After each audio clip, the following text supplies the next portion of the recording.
The reason people care about Zone 2 right now is based on what elite athletes do. Are you saying that Zone 2 movement was actually built on culture and not science? Yes, and that's a problem. Big thief. Okay, so I guess Zone 2 might not be all it's cracked up to be. Let's check it out. Hi, I'm Jason Pierce. I'm a personal trainer, and I'm going to look at a new study that came out last fall that I was just made aware of this week about Zone 2 and its effects on metabolism and general cardiovascular health, and whether it's as good as people keep claiming it is. So over the past 10 years or so, Zone 2 has really taken off as a way to get a good workout with low intensity, so it's not as hard on your body, and to really build up your aerobic capacity. Let's back up a second. Let's talk about training zones. Training zones are heart rate zones. There's 5 of them that are used. Number 5 is maximum effort. So your heart rate is as high as it can possibly go. For me, that's in the 190s. So zone 1 is down to kind of where I am right now. I'm doing something, but I'm not sedentary, but I'm doing something. So my heart rate's probably in the 70s right now. My zone 2 level is between 130 and 139. I've had it measured, so I know what it is. And what the benefits of zone 2 are: 1, it is where your body is still burning fat for fuel before it just burns carbohydrates. So when we're using effort, our body needs fuel, and fat, it can be used when there's not a lot of effort because it is slow to get to our systems. So fat's sitting there, but it's hard to use it. Carbohydrates are there and are instantly available. So when you're working really hard, you're burning carbs. When you're not working hard, you're burning carbs and fat. And so zone 2 is that sweet spot where you're working just hard enough to burn as much fat as you can before you click over into the higher zones where you only burn carbs. So that's one benefit that's been touted for zone 2. One of the other benefits of it is that it builds aerobic capacity in a low impact way. So you don't have to go hard. You can do this on a bike. You can do it on an elliptical is what I usually use. For most people, a brisk walk will get you into zone 2. So you're not pounding your joints like sprinting or anything like that. And this is something that I've just became aware of this week, but there's some mitochondrial and metabolic benefits as well that people are talking about, where it turns your system into more of a fat burning machine. We're not going to go too deep into the weeds on that. This new study that was presented by a group of Canadian scientists led by Christy S. I'm not going to pronounce her last name, but you can look at it here. They looked at a metadata analysis of 159, I think, studies and broke down what actually was going on and looked at zone 2 in particular and what it actually is doing for us. The reason that zone 2 has become such a big hit is because of studies that have shown how it works for elite athletes. Elite athletes train 80% of their time in zone 2 and only 20% of their time in high intensity levels.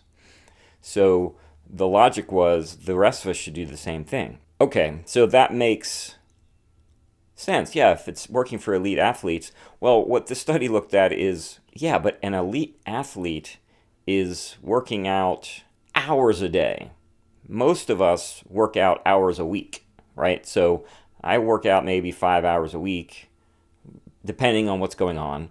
An elite athlete, that's their morning. Their 20% in the high intensity is more work, more volume than most of us get in a week of all exercise.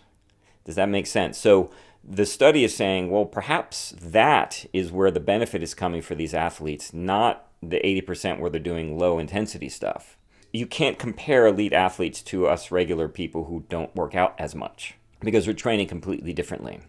Now, if you remember, or even if you don't, I'm going to link it here. I did an episode on Tabata not too long ago, and Tabata is a form of interval training, and in that episode it talked about how elite athletes were getting more benefit from a 4-minute workout in Tabata than they were in, doing an hour of medium intensity work. I remember at that time I was kind of like, oh yeah, but we're talking about, I still keep hearing about zone 2 and zone 2 is the thing. But this is telling me that Tabata's the thing, and but I'm not that smart. So these other people are probably smarter than me. So let's just go with what they're saying. And now this comes along, and now I'm kind of spinning a little bit because this actually makes more sense to me. And one of the things that Tabata study showed was that in the high intensity, even 4 minutes of high intensity work, you're building aerobic and anaerobic capacity. What does that mean?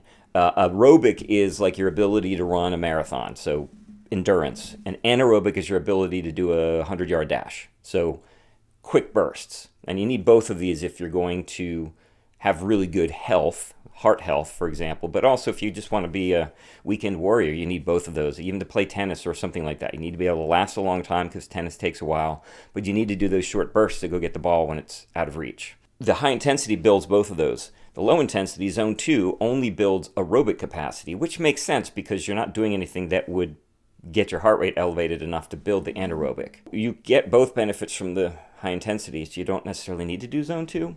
Okay.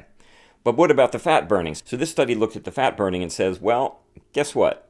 Yes, zone 2 burns fat. You're actually getting fat burning from the high intensity stuff as well, but here's the difference. In zone 2, you're getting it while you're doing the work.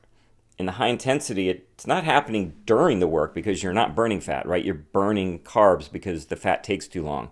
But when you stop the work and your body starts cooling down, it still needs all that energy to rebuild muscles and do all the things it does after a workout, and it starts using the fat at that point. You're still getting the fat burning metabolic bonuses of the zone 2, but you're getting the cardiovascular bonuses of the high intensity at the same time. Another point of contention in this study is the definition of zone 2 and the training zones in general. Apparently, sports scientists don't really use the training zones, the heart rate zones, as much as they do lactic threshold zones. This gets really into the weeds, but they've got 3 of those, and they overlap a bit. And also people don't know what their zones are. I know what mine is because I did a VO2 max test, but most people don't do that. So you're just supposed to use a talk test and get to that spot where you can still work and still talk at the same time as zone 2. But that might not be zone 2. In fact, she claims that most people are probably past zone 2 when they think they're in zone 2 because most people's cardiovascular health isn't as good as they think it is. So why am I bringing this up? I think this is a really interesting study. I really think that they've hit on something here. I still do zone 2. Now I have to do zone 2 because of my hamstring injury. I can't really do high intensity stuff right now. So zone 2 is my friend. When I can move more, I will probably start focusing more on the high intensity once I can, because it seems like that's the better way of going about it. Zone 2 is great if you are injured, if you have the time, if you are trying to keep healthy without pushing yourself too much. And let's face it, it's a little bit safer too because it's low impact. There's nothing wrong with zone 2. It's just that you get benefit from the high intensity stuff and you get it faster than in zone 2.